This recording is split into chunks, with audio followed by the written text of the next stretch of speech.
Hello there.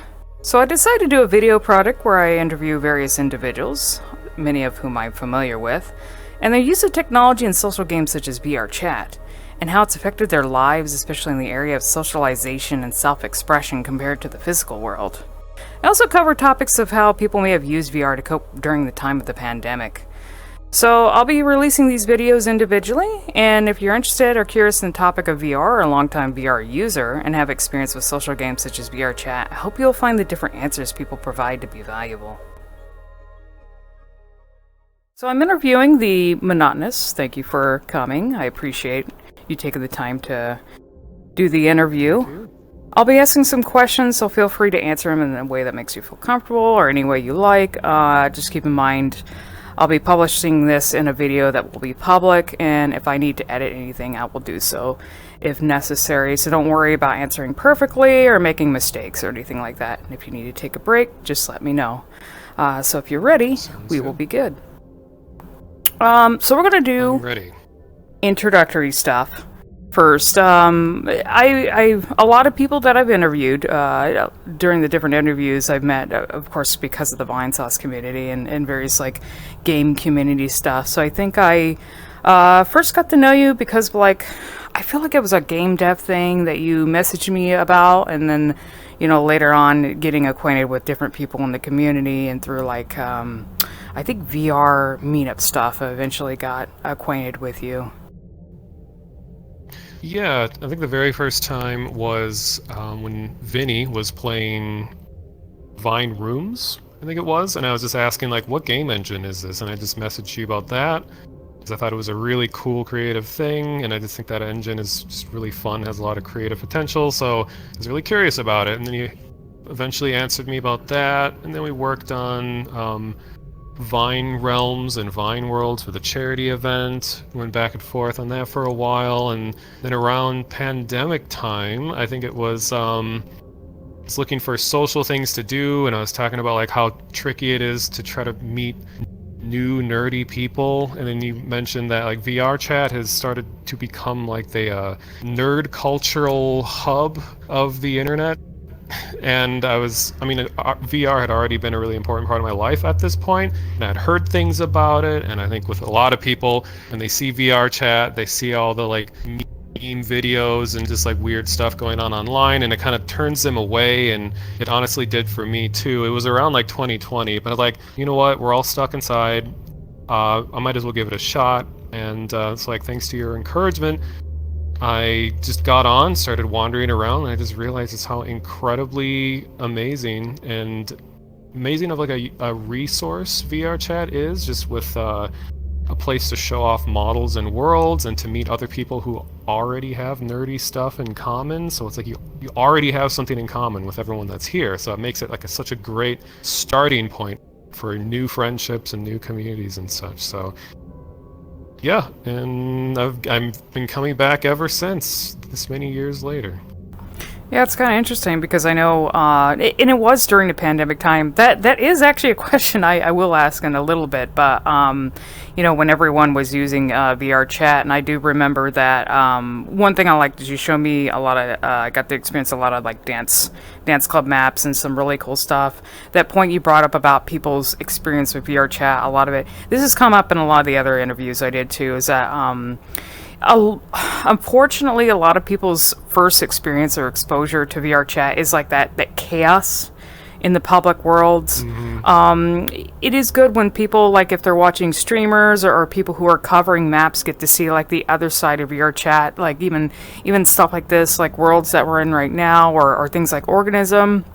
If people get lucky enough for that to be their first experience, it can be great, because then they have maybe a more positive expression of what this is compared to just being thrust into the chaos where anything can happen and anything can be said.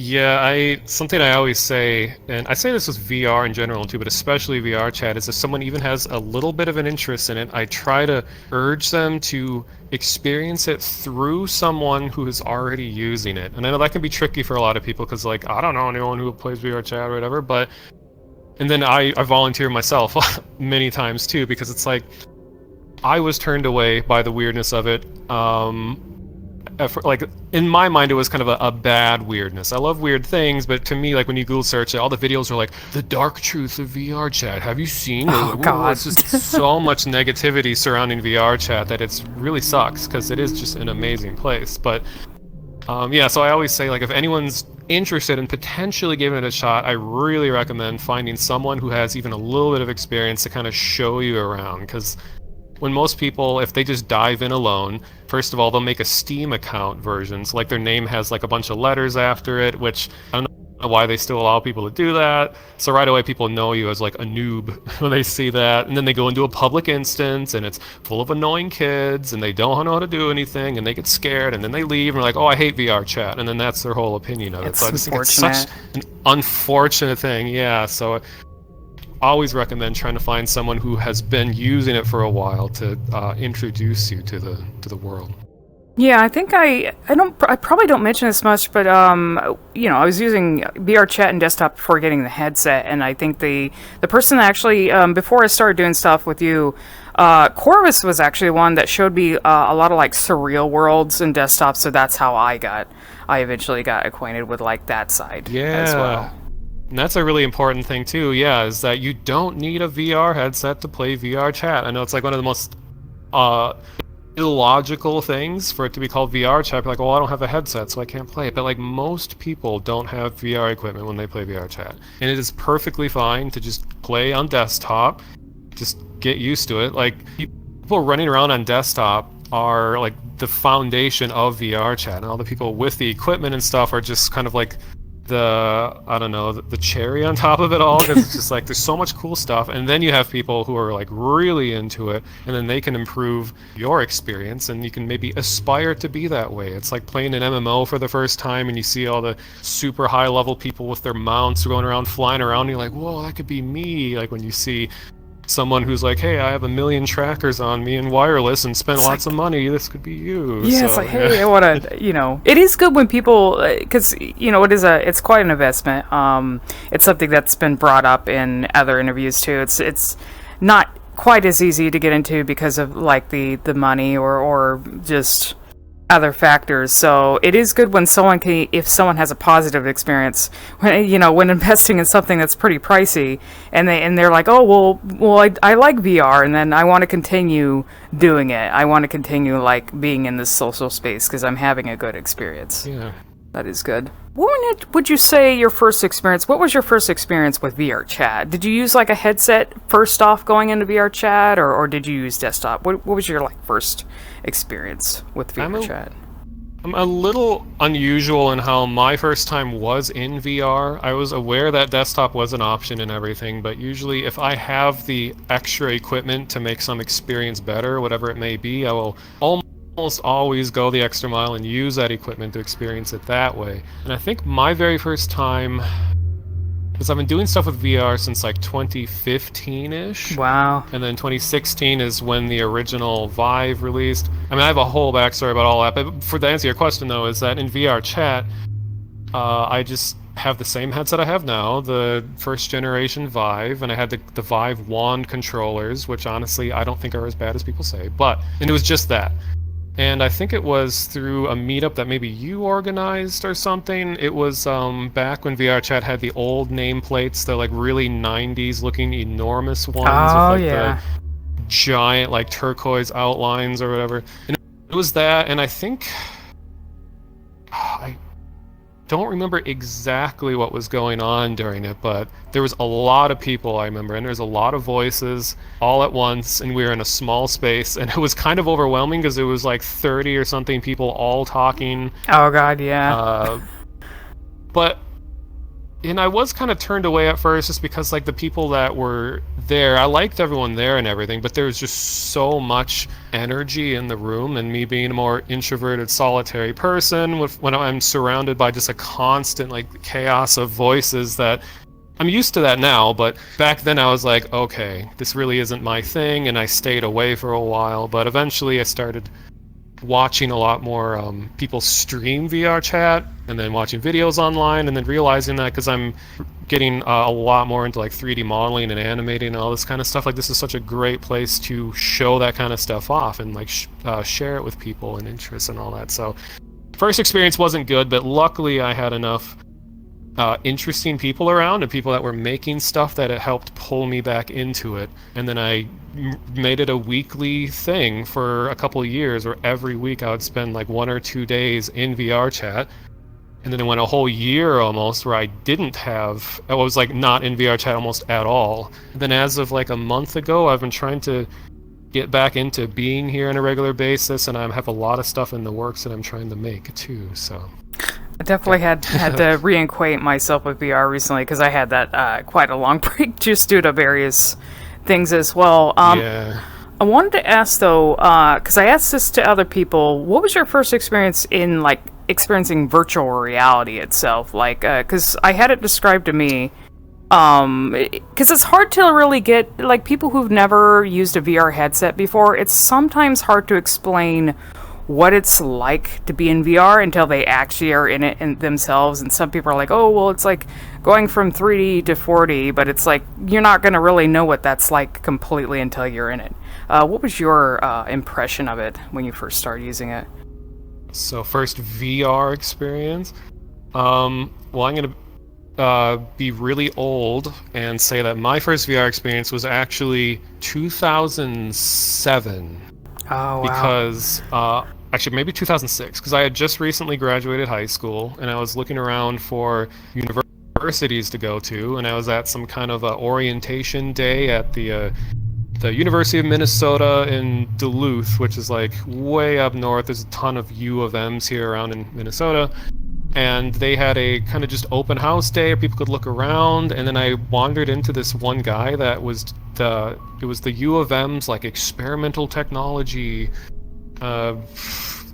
people, or I don't know what they're doing, but they were working with virtual reality, and I tried a headset for the first time in my life, and it was something straight out of like a cyberpunk kind of sci-fi thing, where the headset was huge and it had a giant bundle of wires behind it that were like trailing behind, and someone had to like hold this bundle of wires and follow the person around. Oh my god. As they had this headset on, and the field of view was like a tiny like postcard stamp size thing that we were looking through, and it was running at like 10 FPS. And all I remember is it was like a really low poly world, and I was just like, I was just like, how do I move around? Do I just, what? And he's like, no, just walk. You just actually use your real body. And I was just like, the headset was so heavy, I was like holding it on my head, and could barely see anything, and it really wasn't immersive at all. It didn't impress me a whole lot. It's like, oh, that's cool, yeah, whatever. But that did help influence me wanting to go to that school, because I was like, oh, it's cool that there are people experimenting with new tech here, and that was a big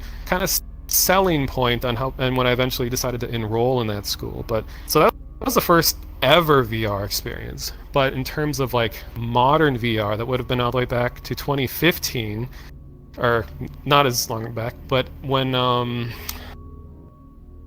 it was, let's see, I was doing stuff with Google Cardboard and Gear VRs. And Gear VR, people that don't know, was kind of a weird in-between generation, where before desktop headsets like the Oculus Rift and all that were really feasible, and they're now slightly more affordable, you would use your phone and you would put it into a frame of a headset, and your phone would drive the experience, and it had lenses that helped project the phone, wrap the phone screen around your face, and it was actually a better experience than most people give it credit for. Like, I spent a lot of time with all that. And this is kind of like one of the, and I might as well just talk about this since this isn't the subject. This is like a big turning point in my life, was this moment, professionally and as a hobby, because VR was suddenly getting a lot of publicity. And people are like, whoa, the Oculus Rift, this is this the future? And people were testing it out, and I was like, I had a salary job at the time. I could actually afford things, which is like unheard of this many years later. And I could afford a headset, and I saw that the Vive was being made, and it was being made by Valve and HTC, and I'm a big fan of Valve, so I resisted buying the Oculus Rift. Like, there's dev kits and stuff, and I managed to try the first release of the Oculus Rift dev kit in 2015. The one that just looks like a trapezoid, where it's just like a black square. It didn't have any controllers. Controllers were a later thing. It was just a black square that kind of extended out from your face. And my first modern VR experience was a guillotine. I had my head cut off in VR. It's like a guy showed up to a LAN party at the U of M in the Twin Cities here, and we were playing, I think it was like Warcraft 3 or something. And the guy had a whole suitcase, and he had the dev kit inside and stuff. He's like, you guys don't even know how expensive this shit is. And he had like so much stuff. And he's like, hey, anyone want to try VR? And then they're like, yeah, sure. And he's like, all right, so for this one, I'm going to need you to sit down. So he like goes and has me sit down, like, okay, now you need to bend your head over, and I'm like, what is going on right now? And I put and I had the headset on, and he didn't say anything about it. He's like, all right, so he turned on experience. I was looking at the floor, and he's like, okay, now look behind you. And then I turn and look straight up, and then a guillotine comes down and it cuts your head off. Oh my god. And then, and so then he just goes like, shink, and then it turns black, right, when it cuts your neck. And I couldn't really tell what was going on. I thought it just glitched out. I didn't really connect the dots that was supposed to be a blade. And he's like, dude, you just got beheaded, or something like that. And I was just like, wow, okay, well, that's my first VR experience, modern VR. And then he did the next best thing, which was to put me on a VR roller coaster. He's like, hey, want to ride a roller coaster in VR? Which, to anyone who has experience with VR, a roller coaster is usually one of the worst things you could introduce to someone in VR for the first time. Because it sounds cool on surface level, like, whoa, yeah, I love rides. But that, of all things, VR roller coasters, they touch on a very bad part. One of the leading causes of sickness in VR is acceleration and deceleration. Like gradual increase and gradual decrease is what makes people sick. Like you can move around 1,000,000 miles per hour and it won't make you sick, but if you're gradually changing direction, that can make really anyone sick. And roller coasters do that a lot. So then I was doing that, and that was the first time I experienced a little bit of sickness in VR, because I was just like, whoa, I wasn't expecting it to feel this way, because I hadn't used any of it intensively before. I just had my head cut off, and then I walked around in like a low poly room in 10 FPS, and that was it. And it was a little weird, it was a little choppy, and I just didn't really know what to think. I wasn't like blown away, it was just kind of like, well, it's cool that I can look around, but... And then that was about it for that. But what finally, the experience that caused me to be like, okay, I need a headset, was this was like 2016 now. The Vive was about to release dev kits. The Vive Pre had been out a few months in advance, so there's people who are doing stuff with the Vive, and I was like, I know this is the headset I want, and I'm going to finally get to try it before I spend money on when it releases. And it was a local VR meetup. Well, it was a tech general meetup thing where people were just bringing all kinds of weird tech around, and one guy had a Vive. He's like, hey, does anyone want to make art in VR? And he had a corner set up, and it was Tilt Brush. Oh, Tilt Brush. And I had already been doing a lot of research on the headset because I was getting ready to buy it. So I already knew about all these experiences, like, oh, I want to try for the first time. And there's a photo of me doing this, but the Vive Pre had these sombrero controllers, they call them, where you're holding wands, and it's like a big hexagon shape, and then like a big triangle that's stuck out in the middle, and you use those. And those are the first controllers for the Valve's line of headsets. And he was just like, yeah, just go ahead and paint. And I was like, wow. And it was actually like a really interesting experience. And for the first time, I felt like, okay, now this is something that you can't do anywhere else. And I remember I was just like painting, and I made a cube on the ground and connected the lines. And I didn't want to stop. I was just like, now this is really incredible. And then he said, hey, well, I want to show you one other thing. And he opened some game that he made. It wasn't really a game, it was just like a Unity project. And it was just a model of like a lion statue in a room in the dark. And then he said, okay, click your right trigger, and it turned on a flashlight. And then I just looked around with the flashlight, and just the simplicity of using a flashlight in VR is like a really convincing thing. Like, a lot of people don't realize how cool using a flashlight in VR is, because it feels like more 3D for some reason. It's just something about it's like a satisfying human thing to want to move a light source around. And this convinced me that it was like, this feels real. Like the painting stuff was cool, it was a little surreal, but when I was standing next to a statue, it didn't look real. But when I was moving the flashlight around, that made it feel real. It was just the way it was reacting to me. The light was behaving exactly how I thought it should in real life, and I was just thinking like, this is just incredible. And then that like sealed the deal for me. And then I went ahead and bought the Vive. I pre-ordered it, and I got the very first wave of it. And then I'll try to summarize in a really bit. Is this going on too long or anything? Or You know what? It's perfectly fine. all right. Because I just think everything kind of goes sequentially, what happened in my life up until now. So between 2016 to around 2020 were like the golden years of my VR experiences, because at that point, there was a big interest in the tech community for anyone that has VR. And I had a Vive, and I had a whole setup in my room. I had a pretty big room in my apartment at the time, and companies were just looking for anyone that had VR equipment. And I saw an ad, well, not an ad, but like a news story that was posted locally about a guy who is experimenting with VR. And it's like, there's someone else in my city who's experimenting with VR. And then I emailed him, and we eventually started collaborating on projects. He tried out my equipment. He bought a bunch of equipment, and we started developing apps, like VR-related apps, where it would eventually turn into creating...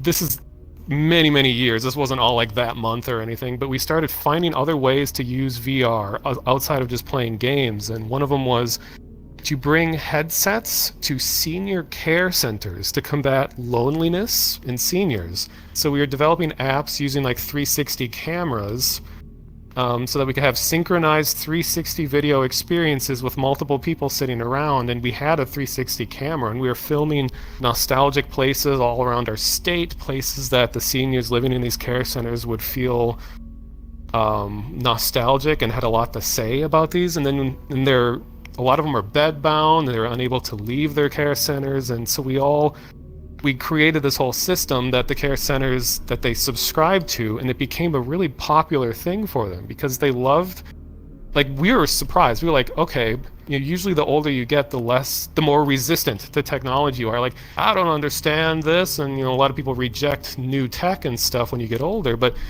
they were so ready and willing and excited to try new things. And that was like a major turning point. We were like, there's way more people that could benefit from VR than just, kids. That kind of the perception. And yeah, they would sit around and they would all watch like a 360 recording of like a historic boat ride that goes down the Mississippi River. And they're all sitting around, and it's synchronized, and they're talking to each other, they're being more social, and they wanted to keep doing more and more and more, and they exhausted all of the videos that we had and were requesting more videos. And then that was kind of our big defining project. And then it moved on to, fast forward a few months, I developed my state hockey team's official VR app. Well, I did the 3D modeling for it, but I was working with the programmer. So the Minnesota Wild, they had their first VR experience. We were there, we worked on it. I got to meet the owner of the team. I was on the news and the star goalie at the time, and it was just like a hockey experience where I had a real hockey stick and I mounted a controller to it, and we had these robots move around and shoot pucks at you, and you'd goaltend using a real stick but with a headset on, and you would deflect pucks and stuff in the goalie net. And I ran that at the shows. And then eventually, fast forward to the Super Bowl being hosted in Minneapolis. I ran 2 VR installations at the Super Bowl, and I was interviewed by the Wisconsin local news at the time saying, like, can you explain what virtual reality is? I'm like, yeah, because I had to do it relative to the average person. It wasn't be like, yeah, in VRChat you can, be Mario and like, whatever. I just like... yeah, it's not something the average person's going to understand, right? Yeah, exactly. So I had to... This was a live thing too. It was like on the air being interviewed about this. The project was like a recreation of a dairy farm in Wisconsin that kids can come over and do like a scavenger hunt on like a scale model of their farm. You'd pick the roofs off the different buildings and you'd be like, this is the whatever processing center, and then the milk gets brought over here and then it's packaged over here and it's shipped, and the kids would like collect coins. Just a very simple experience. And I had to explain that. It's like, well, virtual reality is a way of making people more active when they're engaged in like digital experiences. You're not using a controller or keyboard and mouse. You're just using your actual body to move around. It's making kids physical and healthy and stuff like that. And they seem to like that. And then, so yeah, this video of me being interviewed about VR, and then I helped run installations at independent film festivals, the International Independent Film Festival for 2 years, local game conventions. I was brought on to help run VR installations there. A lot of artists that were now working in VR would come through me, and I would run and install their work and maintain it and help people come and try it out. And I've given probably over 1,000 people their first ever VR experiences, put headsets on them, tightened everything just right, and made sure everything was comfortable, and trying to positively impact VR to the random non-nerdy person out there who would never try this. Have to, ease them into it and show them really how cool it is. And then we're finally getting towards the end. So then, actually, was this a question about pandemic? Because I could talk about what happened. You know what? Actually, you're answering like it's a good thing I interviewed you, because you're actually answering a lot of the questions that I have down. But I will. It's okay. Talk a lot. Let me see. Yeah, you pretty much. I will get to that, but if you want to save the pandemic thing for when I get to that question, then. But you're definitely like hitting all checking all the boxes. But yeah. Okay, well, I'll just summarize just from there until now, and I won't go into detail about the pandemic stuff quite yet. But it was just that I had what was almost my dream job around 2019, which is working at a place called The Void, which at the time was the biggest VR venue in the world. And they had like 12 different locations all over. One was opening at the Mall of America, which I live pretty close to. Mall of America. And I was there. Yeah, I was part of the first wave of people working there. And in the place's history, I was the only person to have been promoted from an entry-level position to a full-time technician, where I got to work on all kinds of proprietary VR tech that was like a wireless or untethered multi-room scale multiplayer VR experiences. So it had multiple rooms. You have a backpack-mounted computers with a headset and headphones. It had finger tracking. It had a haptic vests. And sometimes there'd be peripherals with like weapons that you would hold, or there'd be like these torches where you'd touch things, interact with it. There's real physical walls to go with the virtual walls. Everything is modular. There's interactive switches. We had big fans blowing. Air bursts, there's smells that were released into the air, there's transducers, which are like giant subwoofer speaker like things that you walk on that create the sensation of movement. Like, we worked with Disney and Sony. We had the first ever Star Wars experience there. We had Jumanji, Wreck-It Ralph. We had a Team Ninja experience that was called Nicodemus, which is a horror experience, that was really fun. 4 people go in at the same time. You see everyone else you're with. You talk to them through the microphones. And it was like the most involved, intensive VR experiences I've ever been involved with. And I was one of 3 technicians to run it at my place, and I got so much experience with that. It was pretty much a dream job. And then 2020. But anyway, next question. Definitely, you've had quite. That's quite an. That must be a dream, like as a VR enthusiast, to hear all the stuff that you're involved with. I hope I don't know if they still exist. I know there's still things like escape rooms around, but I hope to get the like VR, but in real life, like experience with all the extra, like the extra immersive stuff, like the smells and smoke maybe, and everything like that. Oh, what was I gonna say? Oh, yeah. Yeah. One brief thing I wanted to mention, since you brought up like when you were bringing up your early experiences with using VR. Actually, my first VR experience was using like the Google Cardboard stuff or something similar to it, and using a phone. And like you mentioned roller coasters, and there were some VR videos where it's just going through nature, walking through and stuff. But I tried the roller coaster videos too, and I didn't get. Luckily I did not get sick from that, but it did, after using that for a while, I did get some pretty bad headaches, but I got lucky in that regard. Yeah, I was just gonna say too, like when I finally had my own home equipment to just sit here and try it on my own, I remember I didn't feel sick, but I did get a little bit of a headache, and I was worried at first. I was like, oh my god, I just dropped $800 on this headset and stuff, and I'm wearing this, and now I'm starting to get a headache every time the headset's on. But then I just sat and I readjusted the straps and moved it around and slid it around, and finding just the perfect comfort point that lines up with your eyes just right. It is balanced. Usually you have to like pull headsets back further. Most people allow them to droop so much on their nose, and it's really uncomfortable. I had to like pull it back, tighten it, this and that, and it got rid of my headache. So it was just like, sometimes just adjusting straps just right can remove so many of the problems that people will feel in VR. And then I eventually just almost nothing has made me feel sick in VR. I kind of feel like I'm very grateful to be invincible when it comes to VR. Almost nothing makes me sick, but I can feel when something would make someone sick. Like if I'm playing a flying thing, and the flying thing allows you to roll, and you start doing like weird, unnatural movements, then I'm like, okay, this would probably make someone feel sick. So it's not like I can't perceive it, but I'm really grateful that's a big hobby of mine for a lot of my life, and I can pretty much do any VR experience. So I always tell people, like, if you just stick with it and just continually try lesser intensive experiences and kind of work your way up to more intensive ones, it is possible to overcome a lot of the troubles that you can face with VR. It's definitely good to have someone that can help you, like guide you through that process too, for sure. Exactly. Let's see. So let's see. Was there anything that encouraged you to get a headset? Yeah, you answered that. Definitely your first experience with VR and one headset. You've explained a lot of that.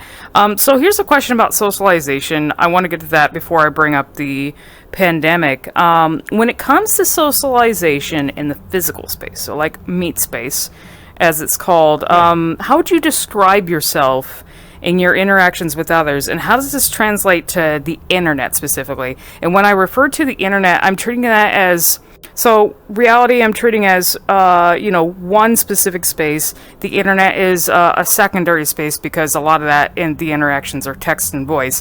And then VR feels like a third space.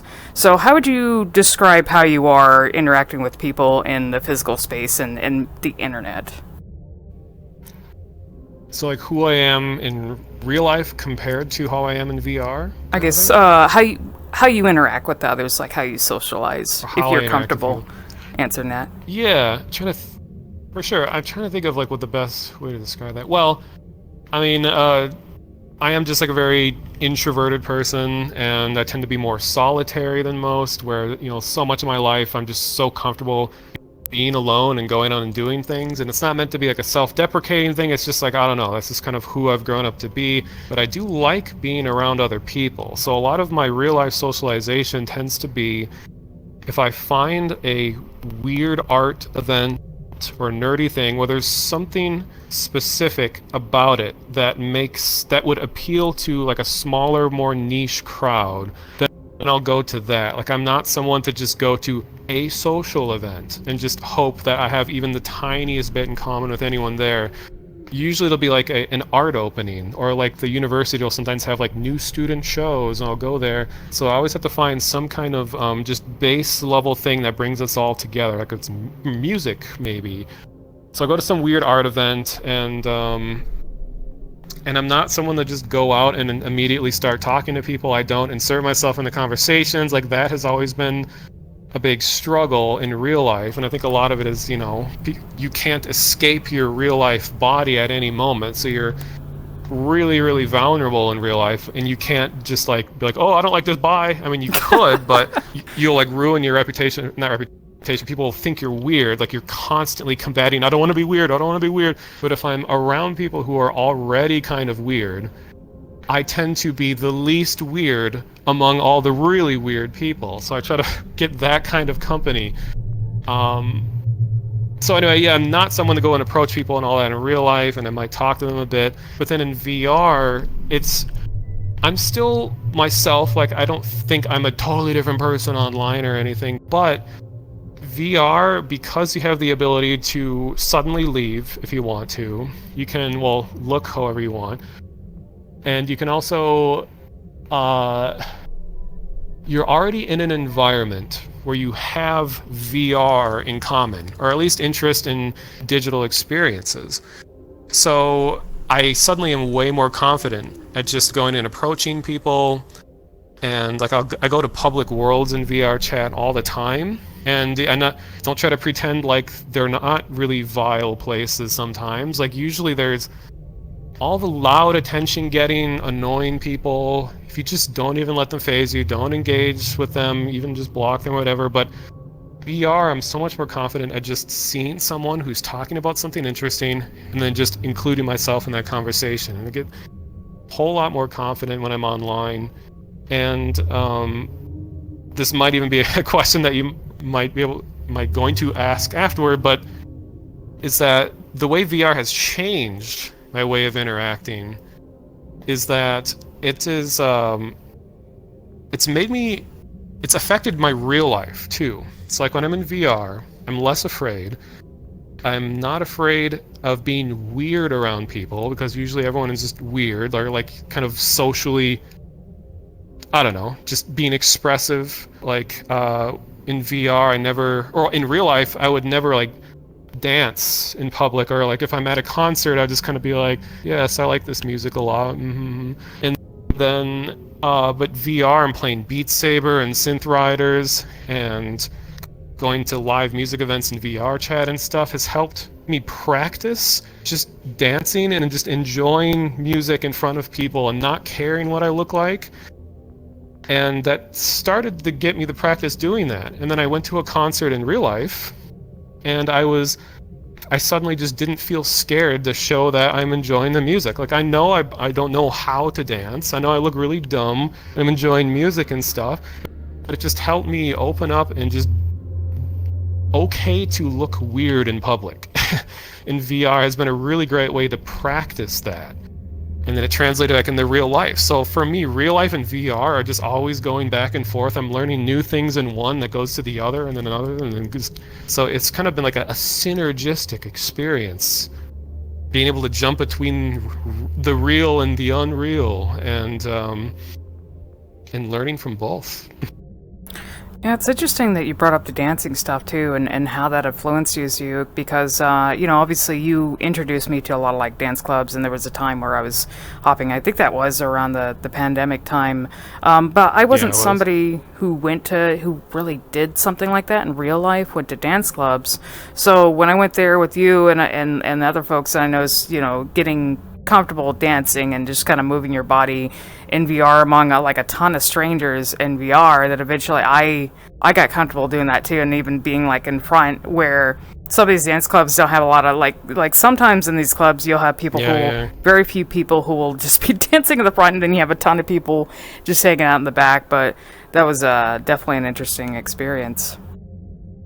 Yeah, like I don't know if I'm quite brave enough to do this in real life yet, but like in VRChat specifically, my favorite things to do, if I genuinely enjoy the music that's going on, I'll just go like front, center, in front of the DJ, not like uncomfortably close. It's like front, center, and not being able to see anyone around me, not being able to acknowledge the fact that I'm the only one dancing, really helps my confidence, because sometimes people will be way in the back, and they'll be like enjoying from like, the corner, like, oh, this is nice and everything, but no one's really looking at them, no one's really doing anything. But I like to just go, dead front and center and just enjoy it, because not only is it good for performance, because I'm not looking at all the avatars, it's smoother, And if my experience is smoother, the way that I move looks smoother to everyone else because my computer isn't struggling to do all that.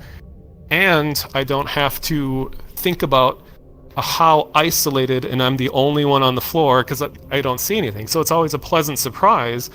If I'm sitting here dancing and then I'll be like, woo, and I look around and all of a sudden like, oh, there's like 3 people here. So then, we're all together. We're all just like being weird and enjoying music together. It's like kind of being the one to look goofy encourages other people to open up a bit and set aside their fears of looking goofy. And we're in VR. Like, I have no idea who this person is, but we're just here to enjoy music together. It doesn't matter what equipment you have. You can be on desktop. I've had people come over and like, crouch and stand over and over again by me, and they're like, dude, I love the way you move, man. I'm like, right back at you.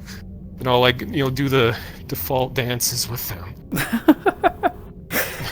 I've had that experience when I did hosted dance clubs too. Like, I was like, hey, you can join and desktop too, because some avatars have animations. So it's definitely really amazing to experience something like that.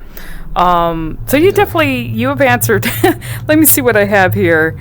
You've answered, did using VR change the way you interact with others compared to interacting in real life? You pretty much answered that for sure. Now here's a pandemic question, and I'm pretty sure I know what the answer is, but did you use VRChat and VR during the pandemic, and did it help you cope with the things that were going on? Yeah, and I mean, I'm very fortunate in how the pandemic didn't have any huge impact on my life. Like, I know this moment, you hear a lot of introverted, solitary people are like, hey, welcome to my life, being indoors all the time, being afraid. Like, pretty much. I don't have anyone to interact with. Like, this has been my entire life. Now you all get to experience it. I was kind of along those lines, but I mean, a little more sympathetic than that. But so it didn't, like, pandemic didn't change my life a whole lot. I was already doing mostly remote stuff.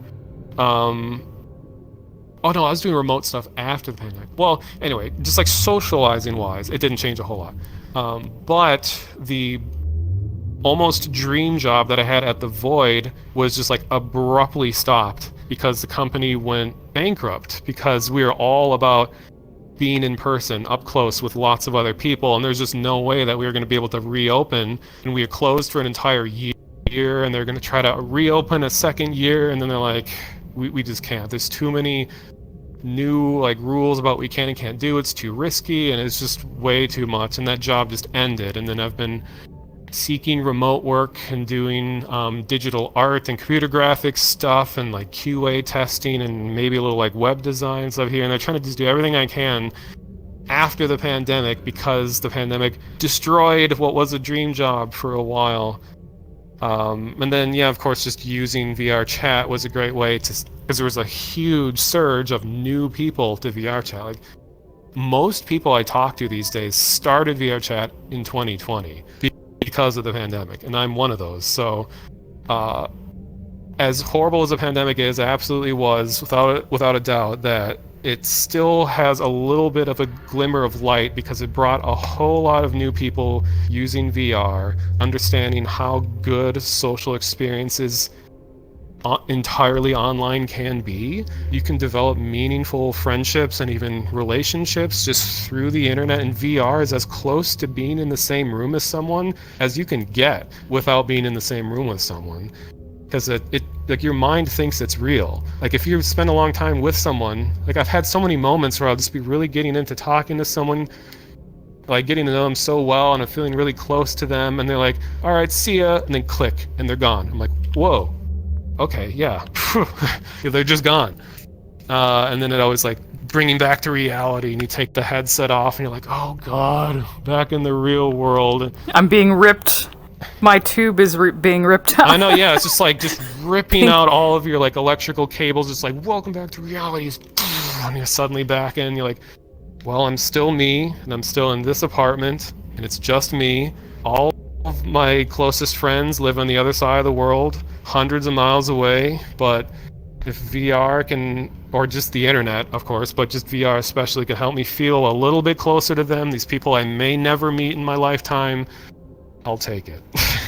That's been the interesting thing too that's been brought up in other interviews is how it's a tool that's been able to help, especially during the pandemic when you have people from all different countries and across the states, different places. We're all experiencing this thing together and having to deal with it and having a way to bring people together in a more human way in VR was just really amazing. I'm sure it helped a lot of people. Yeah, and so much of what is really effective about VR are all of the subconscious things. Like, people will look at shaky videos of someone's headset capture and be like, that doesn't look real. That doesn't look fun. Why do people think this is so cool? Like, I usually hate this argument, but I think it applies so well, is that you don't know what it's like until you try it, because it literally is real because of how your body responds to it. No video is going to convince you that it's real until your head, your hands are controlling that experience. Like, it can be the most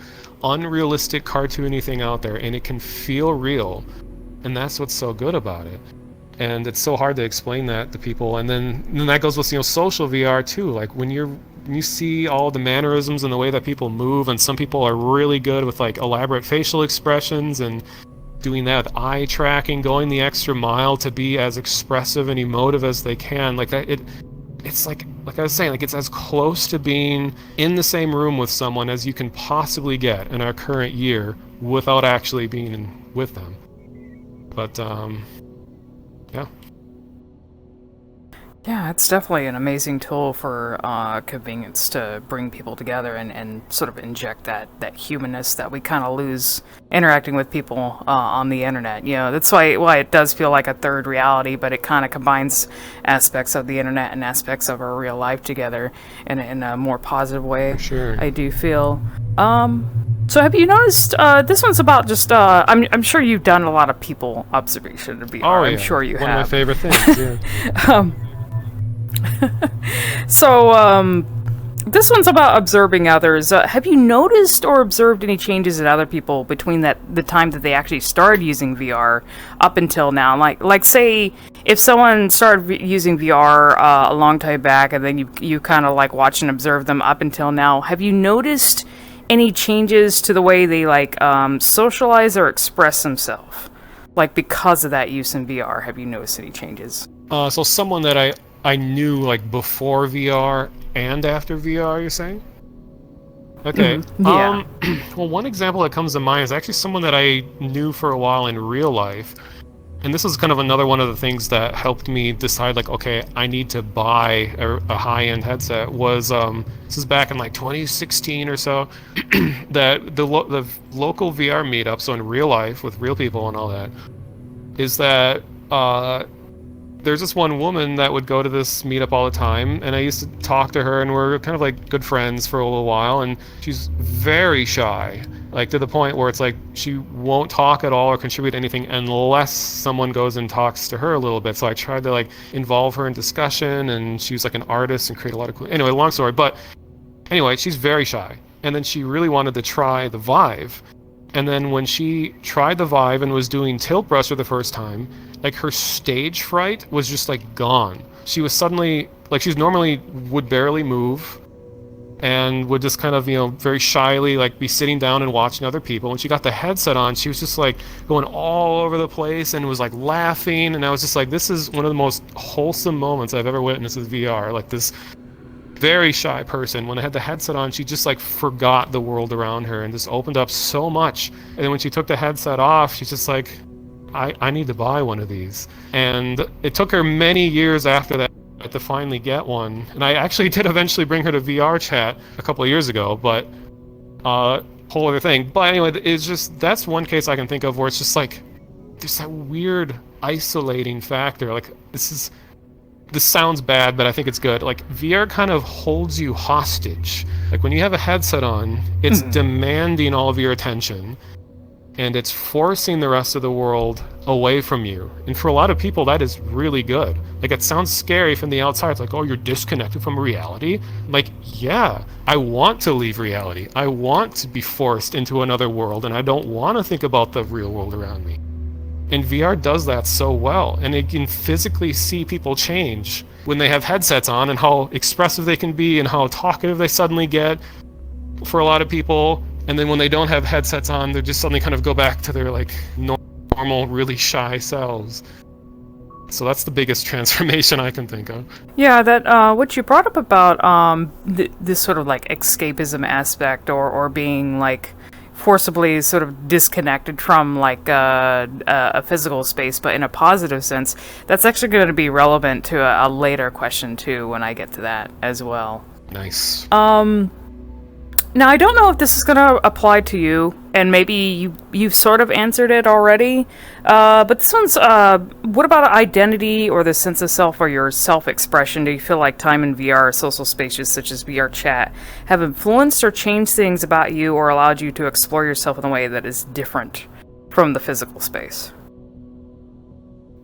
Yeah, and I think that's a really important question too, because I know a lot of people where VR has been a really good avenue for them to safely explore aspects of themselves that in real life might be just hard to do from like a shyness standpoint, like do I really want to and all that, but then the pressures of people around you. So like VR has been a really good place to just try something new, and it's a safe place, and you can find other people who are maybe similar to you, or you can find support through stuff like that. So in terms of like identity and like sexuality and stuff like that, I'm really confident in who I am. Like I haven't had any big changes about like who I'm attracted to or who I choose to identify as or anything. So for me personally, that hasn't been a big thing. But the biggest thing for me is knowing how much I value being able to,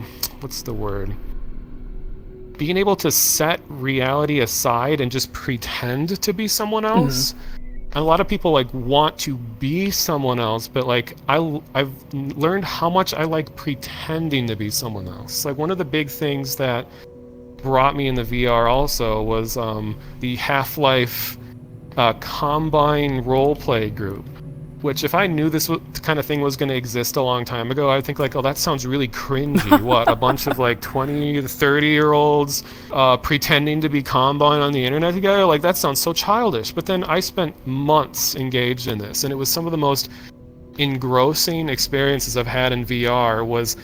because I love the Half-Life series. It's always been like my favorite game series, and people have imported Half-Life Alyx models, and we have all these like really high fidelity ones that have all these extra features, and we got like the voice changing technology to sound exactly like them, and it became like sort of like a Renaissance festival, but in VR and themed towards Half-Life. And that really changed about like what I value in myself, is how fun it is to pretend to be someone else for a while, and you're with other people who are doing the same thing. And I had like, I mean, I could go on forever talking about like specific moments that were really fun, but it was just the absurdity of it, of what made it so funny, because we're playing the villains, you know, like we're the ones that are supposed to be bad, and we're coming together, and we're going into big instances where we have like public worlds. It's not quite as popular as it was at one time. I was mostly involved in like 2020 and 2021, and we would all communicate back and forth, and the whole point was to entertain other people and have fun while doing it. So we had all these guidelines that we had to follow about like, we're not here to bully people, we're not here to make people feel bad about themselves. If they don't want to engage in our like role play that's going on, no one has to, and all that. So we were very careful about it, but it was so fun to figure out ways to involve people in it. Like when I try to explain this to people and they don't understand Half-Life, they're like, what the hell are you doing? Because there's like a prison called Nova Prospekt in the series, which is like the most fucked up place in Half-Life. It's like the forcible conversion prison where you literally have the humanity ripped out of you and replaced with machines, and to turn you into kind of like a mindless super soldier kind of thing. But we hung out there, and everyone had different roles about operating this prison. We had people going out to public instances, funneling people through portals and stuff like, and arresting people, and they would realize what we're doing, and they'd line up at Nova Prospekt, and I was usually like some kind of like a processing person with like a clipboard at the beginning, being like, all right, so we have like this anime character, and like we treat other avatars as different species, and we'd be analyzing them as if they're these different alien races. Like, we have this like anthropomorphic kind of like wolf creature that has like abnormally large ears and legs and stuff. It doesn't seem to be anything natural or of this world. And we like, okay, let's put all the anthropomorphic creatures in this cell and this cell, and we try to get everyone in pairs because we're all just having fun. Like that's always what it comes down to. Don't want anyone to hate the experience. So we'd always put pairs of random people together so that they could share a cell together, and then they had this experience. They're like, okay, where were you? Like, oh, I was at a great pug, and I was just sitting there getting a drink, and then suddenly they're like, you're pushing me into this portal, and now I'm here, and I don't know what to do. And we'd like take people out and like bring them into these chairs where like lasers would be shot at them, and they're like surgical implements and things, and it's just like VR and stuff. That was really what changed my personality a lot, is realizing how fun it is to be someone else for a while. And now there's like role play groups of a lot of different kinds in VRChat that are more involved, less involved. Some are more like D&D, like a character, or some are more casual as just like a improv. And so that's, yeah, for me, that's the biggest like aspect of like identity and understanding myself. Just I'm a lot more friendly and open to pretending to be someone else. It's interesting when you were describing the prison roleplay, because if you brought that up to like maybe a psychologist that knows the history of like different social experiments, then it kind of makes me think that VR could be used as a very safe way for us to explore and experience like being in different bodies or like simulating different situations, but in a way that's like much safer, so we're not actually putting ourselves physically in that situation, but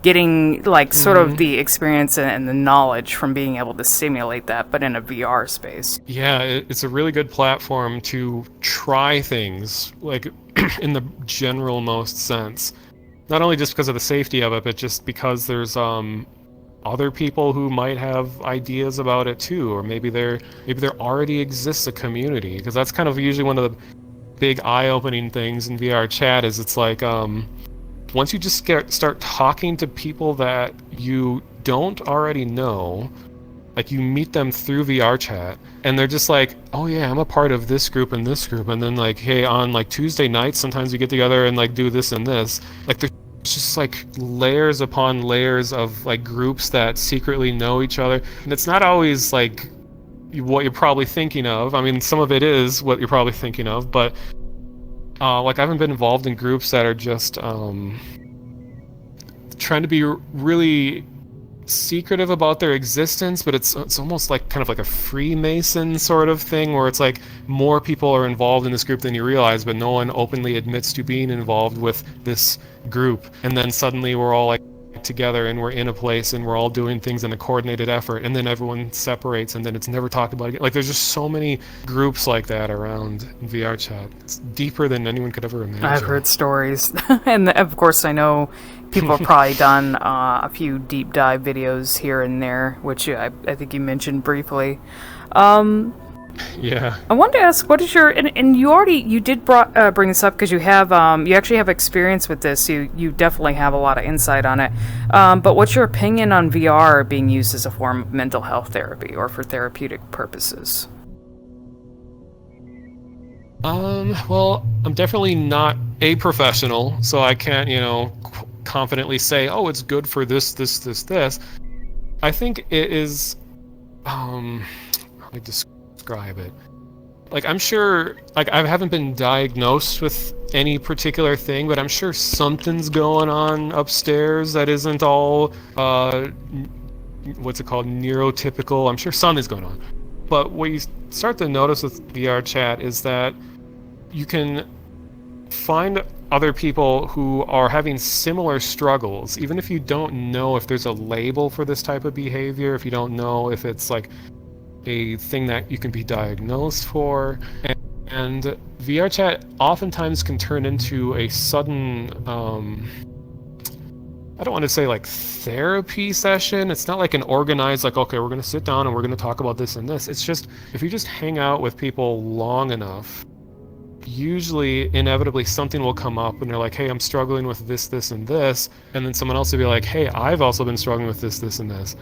and then you'll just start talking about that. And I think because you're in this place where you can quickly escape from that, people oftentimes will be more likely to talk about subjects that they don't want to in real life, because at any moment they could just leave if they wanted to. They could just take the headset off, they could just close the app on their computer and everything. It's not like, oh, I gotta, get my stuff together and go out the door and get in my car and go home. Like, you're already home. So people have that comfort level of being home. So I think it can be really valuable for at least finding companionship, or just, I can't think of the word, but like where you're, just commonality, I guess, with similar struggles with other people, and they tend to be more likely to talk about these things because the tech helps isolate you from it feeling too real, I guess. That's the best way I could describe it. Yeah, you brought up also you brought up it being used to help like the elderly, and I've heard stories of people who are like disabled. Yeah. Utilizing VR and of course VRChat to also help them cope with their situation and be able to sort of like interact and explore things more when they might be bedridden, or they might be unable to do things that they used to do. So like a final thing to close this out, but obviously you've got history using VR, so you definitely shared your enjoyment of it. If you could recommend the use of VR to others in ways that are not associated with just gaming, what reasons would you provide? I think in terms of reasons, kind of more abstract things, I would say that if in real life, if you struggle to find people that you can relate to, they're probably online. I mean, that's my like horribly biased view of it, because I am like a nerdy introverted person, and nerdy introverted people tend to hang out online.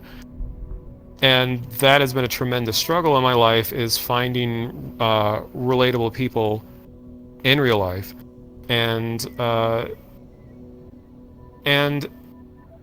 like I was saying with like VR, the equipment is like the next step of socialization, of compelling, like realistic feeling socializing with people. Like, it's as close as you can get to talking with someone face to face. So like, if you can get yourself comfortable and confident walking up to digital avatars and using your real voice and talking to them this way, that is just like the next step to improving yourself in real life. Like, I know people would probably argue all the time, like, oh, the reason you're by yourself all the time and that you struggle to make friends because you're on the computer all the time and things like that. I'm sure we've all heard it at some point, but it's like, you can use this computer and these devices and stuff to improve your real life self. Like, I wouldn't say you should entirely put all of your time into doing stuff online, but I guess that's one reason I would say to give, well, VRChat, but even just VR in general, a shot, is because VR can have a real effect on your actual self. Like, even we got things like Beat Saber and Synth Riders, where before I played those, I've always been kind of musical, and I have like a sense of rhythm and everything going into it, but I never really knew about moving my entire body rhythmically until I started playing Beat Saber and and other games like that. Sure, it looks like a game, looks like you're just like at an arcade having a good time or whatever, but it has a real impact on your muscle memory, on your sense of rhythm, and it's gamifying the process of learning to think rhythmically. And even when you're using games like Half-Life Alyx, and no one's going to remember this game, there was something called Modbox back in the day. This was like 2016. It was kind of like a Gary's mod, but in VRChat, where you could just bring lots of physics objects, link them together, and make weird little games. And I actually made a video on my YouTube channel long ago talking about how to learn to juggle in VR, because you can have physics objects and you put them in low gravity, and you can learn the motions in slow motion as you toss them back and forth. Like, you wouldn't be able to have a low gravity ball in real life, so you could just have them float, and then you just keep training yourself, and then you eventually get the motions down, and then that skill translates to real life, because it's your real hands, it's your real muscle memory, it's real. It's not a mouse and keyboard and stuff. This is like your body. So there's that. And are you asking like also like specific other experiences too that people should try Uh, outside of VRChat or something? Or I guess, have a lot of yeah, those, too. pretty much, yeah. I guess VR in general, like, what would encourage people to get a headset? Like, reasons you would give? I'd say if it's someone who isn't really a video gamey person, like a lot of times if someone already plays video games, it's like, well, imagine this game that you already like, but you're using your real hands to aim the gun. Like, because shooting is really good in VR. Like, it's the most natural and satisfying it can ever feel. Oh, yeah. And it's hard to explain how good it feels, even if you're not like a gun person. Just that being able to get your whole body into stuff like that is great. But if you're not really a video gaming person to begin with, I always recommend Google Earth VR, because that's something we can all relate to. It's the Earth. And sometimes the thing to convince someone that something is cool is to show them something that they're familiar with in a new way. And I remember showing my dad Google Earth for the first time in my apartment, and I think it's just hilarious because it's like, okay, we have the whole Earth available. We could go anywhere in the whole world, and people want to go find their own house, like where they are right now. It's like they need to be convinced that this is real, so I got to go find my house. So we went and found like my childhood home, and we found it, and suddenly it was like, this is amazing. Like, it just took that, like, okay, now we can go to, Mount Everest, or we can go to the Great Wall of China, like we can go anywhere else. But Google Earth is a relatable thing to everyone, and especially people that love to travel, where it's the most real feeling traveling around the world as you can get. Like, you feel like a superhero. And it's free, by the way. And you can just go and look at 3D models, go down to street level, and just stand in places you would never normally be able to stand. Like, I'm very familiar with Minneapolis, where I am, but I've never been able to stand on top of this building and see what that view's like. I've never been able to, like, see what it's like being in the river. Sure, some of the models are lower fidelities, they don't look that good, but, like, Google Earth VR is such a great, relatable app that I think everyone could try in VR, and it's a good way to get people into it and convinced that VR adds a lot to this. Anyone can go on your computer, Google Maps, almost everyone's done that, but to do that all in VR is a whole different thing. Yeah, I think. Funny enough, as long as I've used VR, I haven't used it as long as you, but I still haven't tried Google Earth yet, and now you describing it, I'm like, oh man, I need to check that out. But it seems like it is really cool. I guess the great thing about VR is it can take things, even that aren't like game related, and sort of like either gamify them or make them fun in a way, like compared to doing some things in like real life. For example, it can take a lot of stuff that might be beneficial to your brain or to your body and make them a way that's fun to interact with. Yeah, and good thing to note too is, like, if you're trying apps, VR apps in general, like, the question of, like, is it going to make me sick? Like, some people, if they ever had one negative experience with VR, sometimes they allow that one negative experience to dictate everything else. And I understand why they're doing that, because, it's a natural thing to be like, oh, I tried VR and it made me sick, therefore I'm never going to do it again. But I think that, what you do is, like, okay, the hardware itself will not make you sick. Like, all the big companies have gone to great lengths to make sure that everything runs as how it needs to, and there's safety measures in place, all that. It's just what you do in the headset that could or could not make you sick. So if that one experience was uncomfortable, there's so many other things to try, and ones that have extra precautions to be more comfortable. So like Google Earth, if you try that, it starts with a lot of safety stuff on. And if you're a longtime VR user and you play it, and you might be like, oh, this isn't as good as it could be, you have to go into the options and remove all the safety features so that it's just like full-blown flying around. Because the game, or the experience, lets you just fly like a superhero around. And it, by default, prevents you from getting any lower than a certain height, because that starts getting, like, uncomfortable. And it also does a tunneling effect to limit your field of view to help alleviate feelings of, like, VR sickness and things. But you can turn all that off, and if you can get comfortable doing that, suddenly it's like, it feels incredible. So yeah, all the different VR apps out there usually have a lot of options you can mess with to make sure that it's comfortable for you or whoever's trying it out for the first time. All right. Thank you so much for stopping by today. That's pretty much it for the questions. And I'm glad I interviewed you because you have, like I said, you have a lot of insight on this. Very valuable input that I'm pretty sure people will appreciate listening to. So thank you for coming by, and that'll be it. All right. Well, yeah. Thank you for having me out here. This is it's a lot of fun talking about this stuff, and obviously I like to talk a lot. And I'm really looking forward to hearing what other people had to say. And I know, Jackal, you've always been really good at bringing people together in VR and keeping communities together and just like introducing new people to this whole world. So I really appreciate all the efforts and stuff that you've put to maintain communities and keep them going into the future. So thank you. Yeah, it's good to hear. If you like this video project and would like to reach out for an interview yourself, feel free to contact me here on the various social platforms that I'm on, and I'll be happy to set one up. Thank you again for watching. I appreciate it.